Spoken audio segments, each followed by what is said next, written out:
the session for Network Educate Invite Business Support Program. It's good to have everybody on board again today.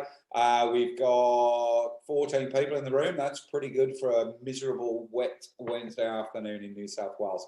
Today, we're lucky enough to have an education session from Scott Kay from Integrity Plus Accounting, who's actually going to go through scaling your business beyond you. So it's all well and good, everything we do every day, but what are we going to do to improve that for the future? So I'm actually particularly looking forward to this one. So thank you for doing that one for us, Scott. What we'll do, as we normally do, we're going to do a quick run around the grounds. So if you can just start by introducing yourself, telling us who you are and what you do, and we'll start off with the maestro, Kel Holiday. Holy dooly, starting off, okay. Yeah, Kel from Transformational Hub, we're your time and freedom experts. Try to help all small business owners to actually getting as much time and freedom as they would love within their business and everything. So we do that through mindset, helping people get the right mindset, get the right technology, and also get the people on board to make it happen. So yeah, Kel, Transformational Hub. Thanks, Kel. Appreciate that. Andrew. Andrew from Larky's Corner Wine. I'm a vineyard grower in Clear Valley, South Australia. So my expertise is in the outside in the elements, growing good wine. Beautiful, thank you. And I had a bit of a chat with Andrew this morning, found out a little bit about his business on the Be Connected networking, which is great, and we're going to catch up again tomorrow. Scott, just tell us a little bit about yourself before we go into your presentation. Yes, I started Integrity Plus Accounting 5 years ago, 20 years an accountant, trying to be an entrepreneur, trying to help people grow their businesses and their property wealth, and just do that in a way that helps them care for their families. Beautiful. Thank you, Scott. Alan? G'day, Alan Stevens. I'm a profiling communication specialist, so I help people like yourselves to read other people more effectively, to understand their personalities and their emotions. And I can do that with a process called rapid trait profiling, which is faster and more efficient than any other profiling system. Thank you. Beautiful. Thank you, Alan. Adrian? I am Adrian Bendel-Charles from Maven Sales Intelligence. We do calls for people who are too afraid or too busy calls. Well, that's it. That's not like you, mate. You normally go for about 20 minutes, mate. It's so simple. We just do the ugly bit that no one wants to do, which is picking up the phone and talking to strangers. Fantastic. Thanks, Adrian. Jacqueline?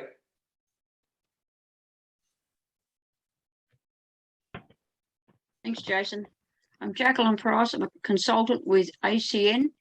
I provide a solution for the running costs for the business owner on their telecommunications, energy and essential services and FPOS fees.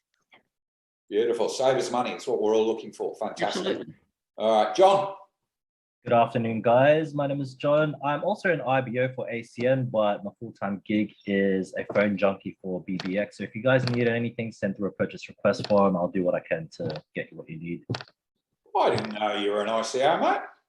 Yeah. Was on the top team for 2019, I think. Okay. Yeah. Fair enough. We move down on my screen to Derek. Good afternoon, everybody. Thank you, Kel, for the invite. So Derek Rogers from the Thrive Movement Australia. We are health and wellbeing and performance consultants, trainers and coaches. We empower people and the organisation to be healthier, happier and higher performing. And who doesn't want that given this crazy COVID world we're in right now? Fantastic. Thanks, Eric. I'm glad you said who invited you, because I'm looking and going, you're not a member. Who are you? So Kel's invited you along. She's great. So thanks for doing that, Kel. Sharing the wealth and sharing the knowledge there. Here we go. I might regret this. Mr. Lennon.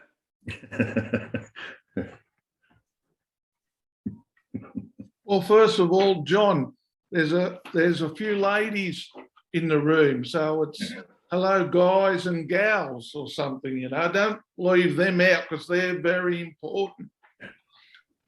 Hello, everyone, ladies, gentlemen, Wayne Lennon, and this is what I do. I am your plan B. We're all got a plan A, work hard, make money, retire.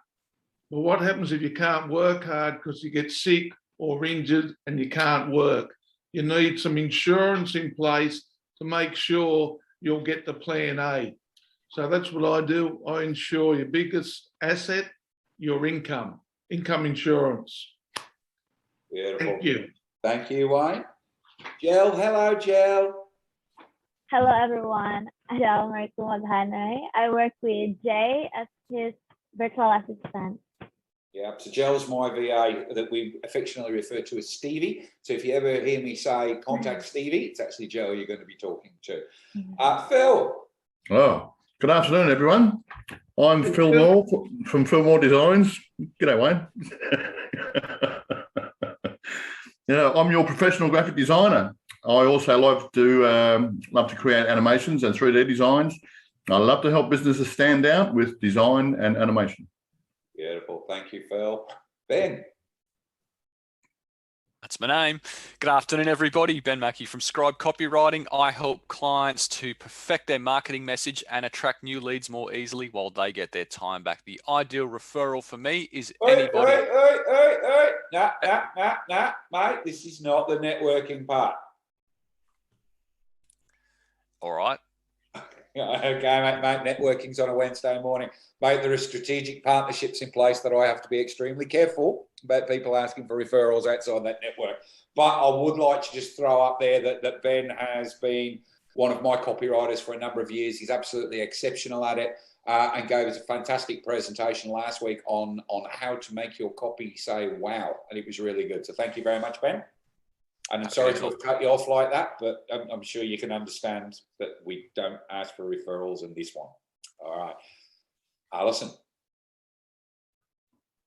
Good afternoon, everybody. My name is Alison. I am from Alison Marie, and I am your FemCore mentor.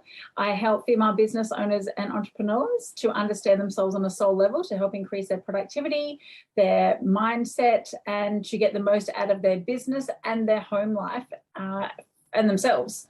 So I am the FemCore mentor. Beautiful. Thank you very much, Alison. My name's Jason Wormsley. I'm the head facilitator here at Network Educating Fight Business Support Program. I'm also the National Sales Manager for BConnect and BBX. So my role is to help businesses find more business. That's the round of the grounds. Thank you very much for that, guys. And remember, if you can all connect with each other through the platform. So if you do know somebody that may need the services from people that are on this call, feel free to connect with them. I'm now going to hand over to Scott Kay from Integrity Plus Accounting, who is going to have a chat with us for the next, how long are you going to be, Scott? 20 minutes, half an hour? Probably. We'll see how it goes. No worry. All I ever say to people is, look, just make sure people need to disappear by 4 o'clock.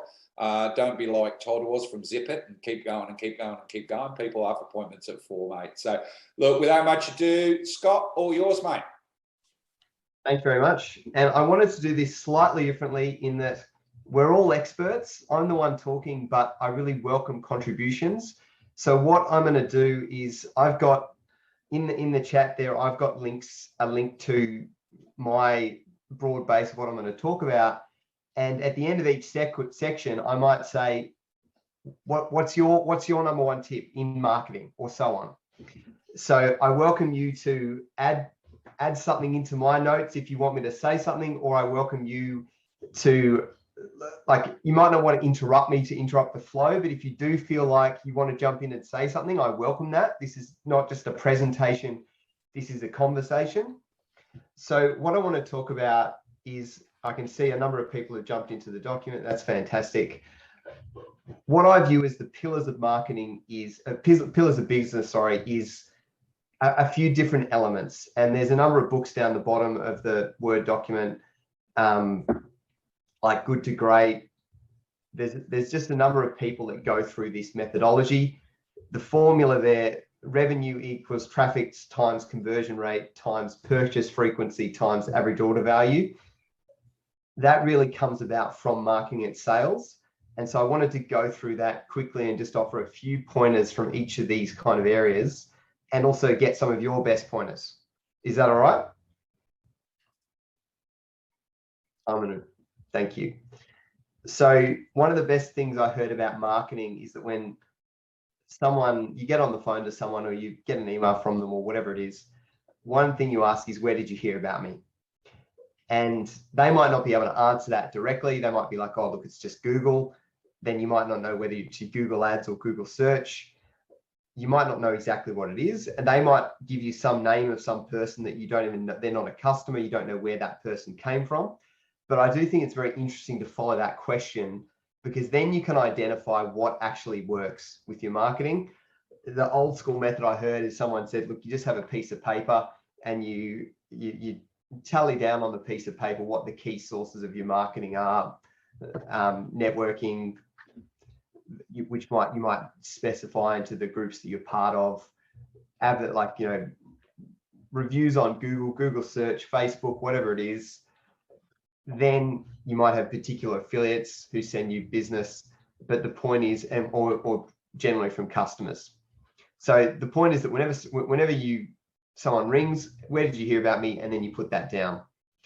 And I suppose a step before that is, how do we get people to hear about us and contact us? Obviously, it's easy for me being an accountant, because you legally have to do your accounts, and there are many accountants who are not very communicative and not that great at their job because they can't communicate what they're actually doing, even though they might be technically brilliant. So it is easier for someone like me in a good industry that's required. Whereas, if you're trying to sell roofing with the insulation in people's roofs, like, it's a problem that they may not know they have. So I think, like, for some people it is much harder, because you need to dig out the problem and the need. And the best way to do that is obviously on a call with someone. So I have yet to really try all of the marketing methods. I found that networking works and can create these amazing opportunities. But for me, it's worked better to get me in touch with people that one day refer someone else. Networking has been a much better way of getting to know people and meeting these awesome people and walking alongside them than it has been getting direct customers. I've actually found that each time that I've done some sort of education or seminar, that I've usually been able to get clients out of that in correlation to how much I've spent on the course. So when you are doing, like, and obviously that depends. If it's just an online thing, you might not get anyone out of it, but connecting with people and them seeing that you're a good person and that you are good at what you do, because they hear you talk and see how you interact, that can be a great way of getting customers that people don't necessarily know about or haven't necessarily kind of twigged together. I'd love to hear any other thoughts, what people think about referrals and marketing. Scott, that's a pretty good picture of, I'll use the word selling insurance, but a lot of people don't know they've got a problem or don't think about the problem they could have if something happens to them. So I've got to overcome that every time. They've got to sort of know, like, and trust me to accept that they might have a problem if something does happen. Awesome. Thanks, Wayne. It's a similar thing with graphic design and marketing. People wait until a certain time instead of realizing this is the right time to market and the right time to prepare your designs and your marketing for when the time comes, kind of thing, So people aren't preparing for everything, which they should be. I think I want to throw in there, coming from a marketing background, the biggest failure and the fact that Scott mentioned networking, I'll bring that up because, I've met all of you through networking. You all know me. The biggest failure people have when it comes down to marketing and networking is they walk into a room and think, what am I going to get out of this? And that is not the way we do business anymore. The successful way to look to hunt rather than to farm. Yeah, mate, you've got to go out and go, well, what can I bring to this network? Yeah, because if I hate to say it, BNI, I was in it for years, can't stand it. Sorry, you guys that are in BNI, right? But it's not me. But that's when I started my networking, and I learned very quickly the value of givers gain. And I think it's an amazing concept. And all of you that know me and have been in networking rooms with me, I'm always there trying to help. I'll do whatever I can. The whole point of network, educate, and buy is to take that level, that let's bring people together and offer something. And too many people to this day still go into networking on a view of, I'm going to get as many business cards as I can, and I'm going to ring them all, and I'm going to send them shitloads of emails, and I'm going to annoy the shit out of them, and somebody will buy from me. And I can say without a shadow of a doubt, over the last 5 years of my sales career, I've had more sales where people have come to me than me go to them. Yeah. So I think that's a major. I can see you're actually you're changing things in there, Scott. Yeah, why not add the notes while with the great stuff that other people share? That's fantastic on marketing. Like, we've got limited time, so now I want to move on to sales. So I have done maybe 1,000 people have booked into my Calendly since February 2017. So I have, and obviously a number of those are recurring existing clients, but I've done a stack of calls to cold and lukewarm potentials. There's a service called One Flare where people can pick 3 accountants. And so I've got referrals from various places where people are like, oh, hey, I'd love to talk to you. And then they're like, what? Don't you give an hour free? And I'm like, well, yeah, maybe if I like you, but also I've got a business, and this is how I make money, by talking and giving advice. So it's very interesting to see how these journeys go along. And you can immediately see in the sales journey that some people are just takers and not givers. And that is one of the most important things in business, I think, that is just doing business with the right people. Michael Port's book of Book Yourself Solid, that's like the first chapter. He's like, build your red policy, velvet rope, decide the people that you want in your business. And then if someone doesn't meet that criteria, just say, look, sorry, I'm not feeling it. I don't feel like working with you. And some people do that by pricing people out, by increasing the price because the person seems like a pain in the ass to work with. I disagree with that from a integrity point of view. But I think if someone is not enjoyable, if they're sucking your energy, then you just want to get rid of them. And you will feel so much better because of that. And I think your family will feel better because you don't come home and take that negativity back into the family environment. I just think that it's, and another one tip here is if you're on a call for too long, just accidentally losing the call, just to buy yourself some space. And then you or the person call back and you say, oh, look, oh, sorry about that. Oh, look, I need to go anyway. Having these things that you build in that you might need to go, or you want to bring the conversation to a close in a good way. I think that you're breaking up, Scott. It's a bad line. Okay. No, that was a joke. Yeah. Okay, good. Why? Good. I wasn't sure what I could do if my internet was breaking up. Yes. So I think we've all had sales calls where we're like, look, this is not going anywhere, or this is not the right person. And I don't think that you need to stick. If you usually give a free hour to people, I think you can easily cut that short and just say, look, we're not a right fit. And that works the same with outbound as well. If you make a call and you're wanting to target auto mechanics, and you call someone and you just know that it's not the right fit, you just say, oh, look, sorry, thanks so much for your time. Because we're we're just trying to get people's attention in marketing, and we're all annoyed because everyone is trying to get our attention in whatever way we're doing it. Like if you're trying to do cold emails or other stuff like that, we will get all that sort of stuff all the time, and it's just annoying unless you stand out. And that's what I would, if you are going to do these sorts of strategies of LinkedIn or cold email or cold call, spend 10 hours and build something that is good script that like, you know, talk about Leonardo DiCaprio on The Wolf of Wall Street, or like I got a cold email where someone did that. And of course I'm never going to use someone from a different country who I've got no relationship with, but it got my attention. It was funny. I remembered it. So if you can be that in your marketing or sales journey, in the actual sales call, you don't necessarily want to be weird.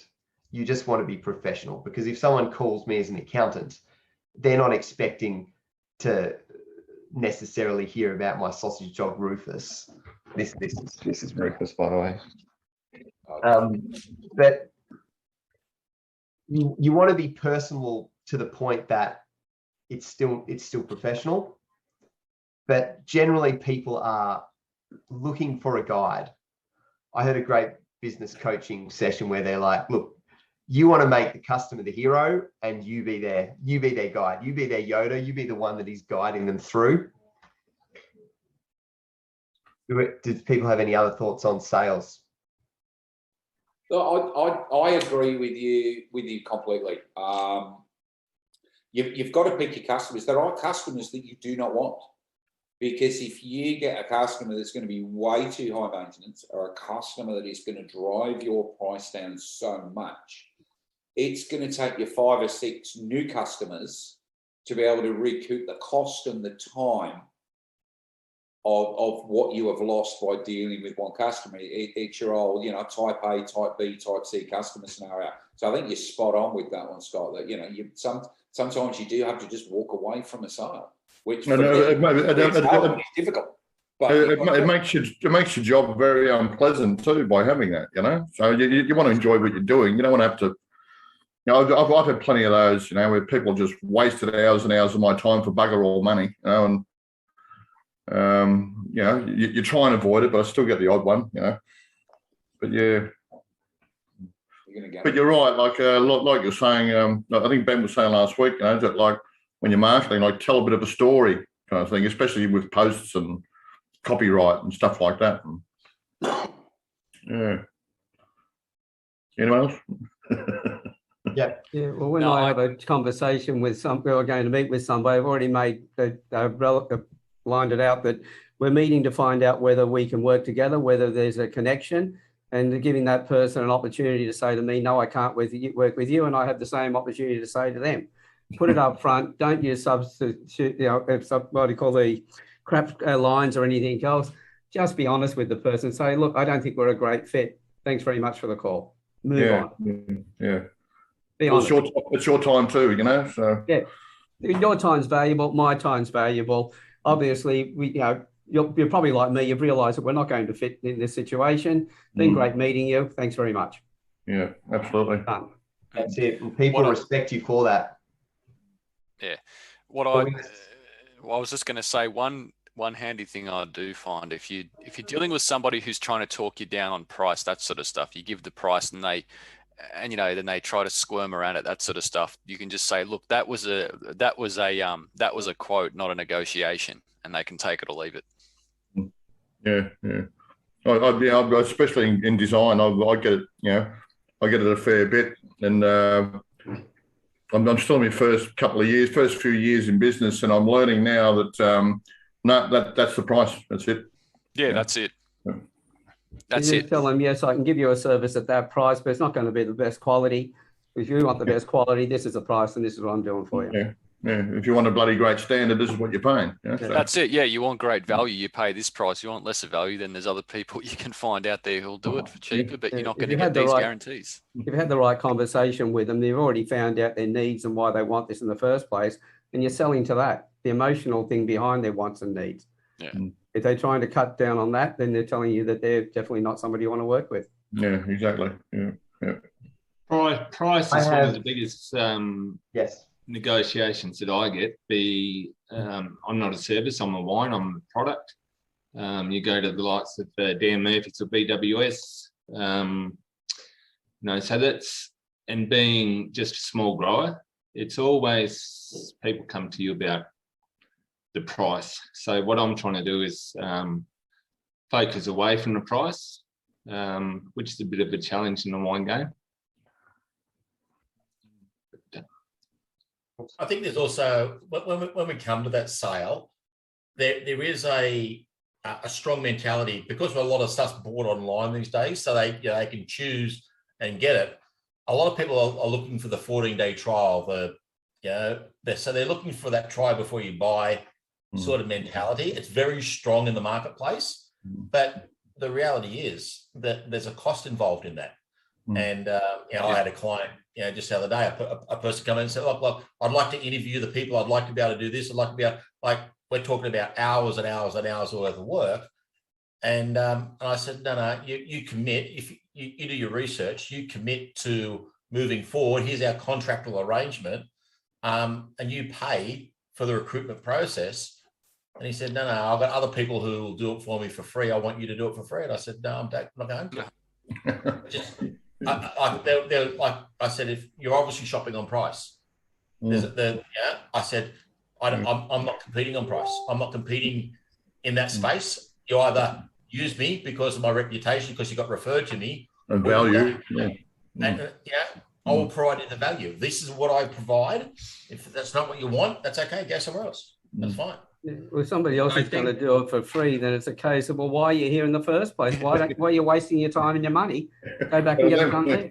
I think if you look at what Cal said about people looking for the 40-day trial, it was really funny. Just before I jumped on this, I was in Canva's website, and you just have to go straight to their website and look for what you're going to do, a video or a graphic or whatever, and you can start doing it. You can start using their software and their templates immediately. You don't need to log in or anything. And then they take you to the sign-up page if you want to start it, saving it or something. So I think that's the expectation in the market. Is really, it's like the people that used to stand in the supermarket with a plate of cheese cubes that you walk past. People really are wanting try before you buy. Yeah, try before you buy, and they're looking for that authenticity, the story, and everything. They want the whole suite of things and be able to experience it straight away. So I think that from the minute someone sees you online and they talk to you, they're getting an idea of how things are going to work and how they're going to be treated. So yeah, definitely. Just thanks, Ben, for that. Can I get a discount? And the answer is no, but I appreciate you asking. Silence. Yeah, it's a quote, not a negotiation. And I think by doing it that, or doing that with a bit of a laugh, and then there's silence, and then there can either, then they may break the silence and you just leave it like that, or then you've got the temperature check question. How do you feel about that? How do you feel about what we discussed? It's not are you going to take it or leave it? It's not a binary. It's just, what do you think about what we've discussed so far? I can often give people a quote. I've got a number of, individual tax returns that I do. So I've got a set price matrix for that. So I can often give people a quote based on the elements that are in there, give a fixed price on the first call, and then ask that temperature question. Or if it's something more complicated, then I might get the information and then say, when are we going to discuss this quote? And sometimes it's the presentation of the quote, which might be meeting 2. And then there's a further meeting to say, when are we going to discuss this? And say, oh, look, is that enough time for you to chat to your wife or business partner or whatever else it is? So that then there's a set time where you are calling them to work out if you're going to proceed with it. And another trick I've heard is that you only send them the quote at the same time that you actually call them. So they haven't got the time to think about it and analyze it, but then you call them, and then they've got the quote, they're looking at it, you send it to them, then you go through it, you can answer any questions. We do this, this includes that, it doesn't include this. And then hopefully you have a higher conversion because you're on the phone with them, and then you say, look, can we get started? So what you're saying is you don't send them the actual quote until you've got them on the phone, and then they receive it in real time, and then you can answer any questions that they might have. There's different methods, but that is one method. Obviously, any quote, the person is just going to look at the bottom figure. They just look at the total cost of what it costs, and without other knowledge, that may be the only thing that they go with. I just bought a car battery today. NRMA was $190, and we're members. Someone else was $185 if they came to deliver, and $135 if we went out there. Someone else, I rang them. The guy was so good on the phone, and he was $205. And I was really tempted to go with someone who was the most expensive because they explained it very well, and then they said what they were doing. But then I decided just to go with the cheapest one. Chatting to the cheapest guy, he said, "Oh yeah, so other bloke," because I mentioned the other guy's price, and he said, "Oh yeah, other bloke says that he doesn't charge for delivery, but then he just adds it onto the price." Ah, right. So it turned out that the cheapest guy was actually the best one, even though, or had the same product, and that is something that people sometimes feel that price is a signal of inferiority if it is cheaper. Whereas it can just be just the same, but the person is more willing to have a negotiation and work with you and do a great job. But they may have lower costs, or they may have started their business. I've had a few people who I've been there 15th or less invoice. Sometimes I've been their second invoice. Yeah. And you get a great deal because they're just starting out and they're wanting referrals. Something I wanted to mention is that getting referrals, like everyone looks on Google's now, or Trustpilot. I've purchased Trustpilot, whether it's worth the $1,200 a year or whatever I'm paying. There's a free version of it, but just to get referrals, because that is when people Google, that is what they look at, and they want someone near them generally for accounting anyway. And so I've gotten some great potential clients through just that. Just asking each of your clients, can you leave a review? Because people are too busy sometimes to refer their friends, particularly if it's something that they're not talking about. You may not rave about the money that you saved on your telecommunications, or you may or may not, depending on what type of person you are. But someone who leaves a fantastic review online, that is a signal to everyone in the world, or everyone in Australia who's looking for it, that can be used over and over again. And the weight of those reviews, when you do have someone who, I bought printer ink from inkstation.com.au, and they came out the cheapest when I did my analysis. But they also had like thousands of reviews, and they were ranked like 4.7 or 4.8. When you've got a great way of getting people to review you, particularly if it's a service where there's a bit less trust, like a product, what can go wrong? The delivery.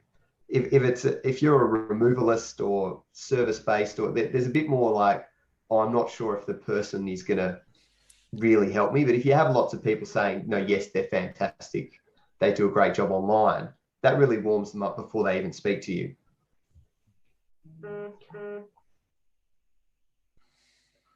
I think we've covered sales. We're at 341. We've done pricing. I talked about that revenue time, traffic times conversion times purchase frequency times average order value. We've kind of hit traffic times conversion. Like if you change each of these categories by 5%, I think it's a 43% increase in revenue. Like if you were to increase traffic, the number of leads you receive, if you increase your conversion rate, if you increase the purchase frequency and you increase the order value, if you did all of those by 5%, it's not 20%, I think it's 43% increase in revenue. And for a lot of businesses, that if you did get a 43% increase in revenue, there'd be a lot of that would be increased in profit, because you may still be working the same amount of time as a service, as a coach and professional and those types of business where we're working a set amount of hours and have a set amount of costs. Onboarding. I think that at any part in the journey, you want to try to wow the customer. There's always something that you could do extra, and doing this little bit of thing extra and then getting a Google review or some sort of review can make a big difference. Like if you decide to send someone a book when they become a customer, or a free menu log voucher or whatever it is, sometimes the cost of providing these extra little wow factors, it eats into profit, but you can be growing a tree where you can get a whole bunch more referrals just from doing something small that is out of the blue and unexpected. And people really appreciate when they hear from people that is out of the blue and not related to business. Michael Griffiths is a great coach and trainer, and Alan sat in the room with him, and one of his strategies is just to go, hey, how are you going, to people on Facebook or LinkedIn or however you know them. Just doing that, of not being about business. Hey, thinking of you, how are you going? What's happening? Sometimes that means that people refer to you because you're in the top of their mind. I actually had a guy who did it to me, and I didn't know that he attended Michael Griffiths training, and he does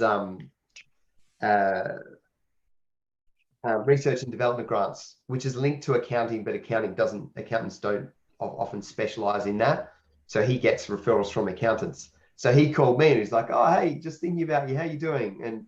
And eventually I said to him, look, this is what you're doing, and it's really kind what you're doing, and it's lovely, but we've met each other a couple of times, but we're not great mates enough for you to kind of do this, and I know the trick. So it loses a bit of it's not, I know it's not genuine because it's not quite good enough. And the best salesmen, they are just lovely, and they make you feel like you're the only person in the room, so that when they do these types of things, you really believe that it's genuine.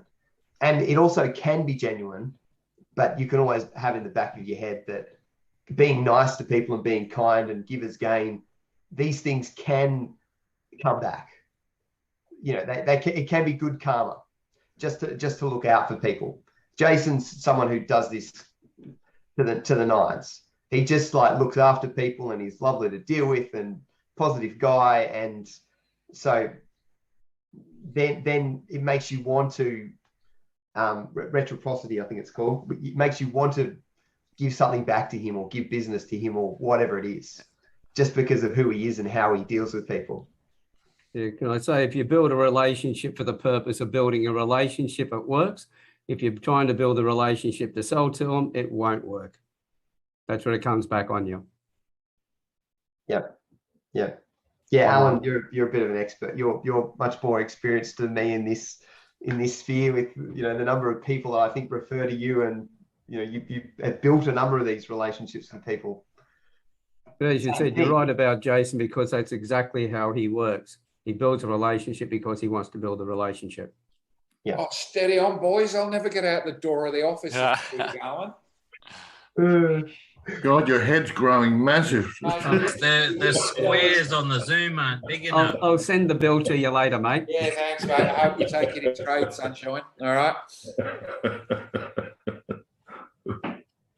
So I started talking about onboarding, but got drawn back.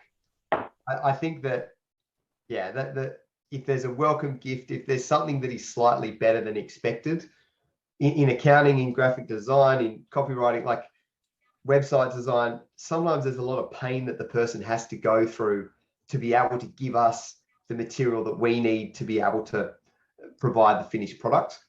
So people are busy and they hate it. And however you can make that process easier for them, and maybe having multiple ways of doing that. There's a great software called Video Ask, which is by Typeform. Typeform's you've probably seen the questionnaires where you get asked one question at a time and then you can answer it. Video Ask is by that company, and it is videos where you can ask the person questions and then they can record, either type, audio record or video record the answer. And then on the back end, you get those responses and you can see the journey that they've gone through the questionnaire. And so I see that being the future of, in some ways, of onboarding. I don't think it's going to ever completely take over face-to-face. People love dealing with just a person, one-to-one, asking them questions, giving them the goods, like drilling out, whether it's coaching or accounting, whatever it is. People love just dealing with someone because you can cut through the crap, get through the questions you don't need to. Like no video art, no questionnaire is going to be able to give the predictive answer that a person in real time can give, who knows the backstory and knows the type of person and how they like asking questions and has the intuition to ask the questions in the way that draws out gold. Nothing's going to ever replace that, but the ability to have a great onboarding system and also to manage expectations and say, look, this is going to be painful, but the end product is worth it. This is going to cost you an hour and a half of pain. Block the time aside in your diary for next Thursday. Can you agree to do that? And I'll block it in my diary as well, so that if you're going along and you've got any problems, you can just call me. And I'm also going to expect something from you at 6 p.m. on Thursday after you've done that hour, and then you could send them an email or a text message at 3:45 saying, are you going to be able to, we said 2 hours, but are you going to be able to spend 45 minutes getting the information that I need? People I've found really appreciate follow-up to help them get the result that they want. I used to be afraid of following people up. They were too busy or calling them when they're in a meeting. And I do try not to do that now. I called a guy at 3:30, an unhappy client, and he was actually in the UK, and I called him at 6 o'clock in the morning. But he was up, and we talked, and it worked, and I got some of the answers I needed, and I helped deal with his initial dissatisfaction, his expectations that maybe were a little bit unreasonable. Any other thoughts on, I suppose, onboarding or managing expectations? I think you've hit the nail on the head again. Nothing will ever overtake human interaction. So for the guys that have been in BBX for a while, you know what it used to be like, and I've done a lot of changes within that network. And one of the things that we tried to do is we tried to remove the human interaction from the onboarding process. And it was the dumbest mistake I've ever done in my business life. We're to the point now that we've gone, no, we've got to at least have one human point of contact. So we went from, hey, we're bringing in 60 new customers every month, but by the time we actually had an interaction with them, we only had 10% that were coming through the other end. Everybody else had just lost traction. Whereas now, they're all starting to do it. So, there's got to be some human interaction in your expectations and in your onboarding, 100%. You don't have to do it like we used to, where you got to hold the hand, even if it's by Zoom, but you can't fully automate them. Mm-hmm. Yeah. Mm. So Scott, we're actually starting to run a little bit out of time. Is there anything else? No, that's. So I've talked about the nitty gritty rather than scaling. Yep. But doing these things right, and then hiring someone to do these things right, and continuing to provide that great customer service, continue to do that, and that's how great businesses grow, I believe. Yeah, absolutely. Yeah. That's it. Beautiful. Thank you very much, Scott. Really appreciate that. I'm just looking at your book list there. And I see you've got a Profit First book there. Yep. So do you practice profits first in your account? I don't pay the $7,000 a year to be a Profit First consultant. I know 3 or 4 of the people who do, and so if you want a referral to a Profit First consultant, please let me know. But the book's a great read. It is. I actually got the book, and I start doing it now. I go at the end of every month. Right, where's my bit? Boom. Then everybody else gets paid, and it's a really good system because now I know how many sales I've got to get to actually pay the bills because I've already paid myself. Whereas in previous businesses, I've always gone, right, the bills are paid. How much money do I want to earn? Stuff it. Let's sit down and have a coffee and a smoke. You're doing it back to front. I was doing it back to front, mate. So paying myself first was good. So it's basically a method. For someone who hasn't read Profit First, it is basically a method to have a few different bank accounts so that you can and allocate percentages twice a month to those bank accounts so that you can see by looking at your bank account balances, you can see exactly how much extra revenue you need to make to be able to pay bills and pay yourself. Yeah, because I'm still in my first few years, and that's how I was working, Jay. Was still kind of was, I got to earn this to pay that, and then what do I get, kind of thing, So pay yourself first, mate. So Scott, thank you very much. That was really appreciated. It was good to have you on there. And what we're going to do, as per normal, is we are going to cut top and tail this and actually pop it back up onto the network for people to see what it was all about if they couldn't make it today.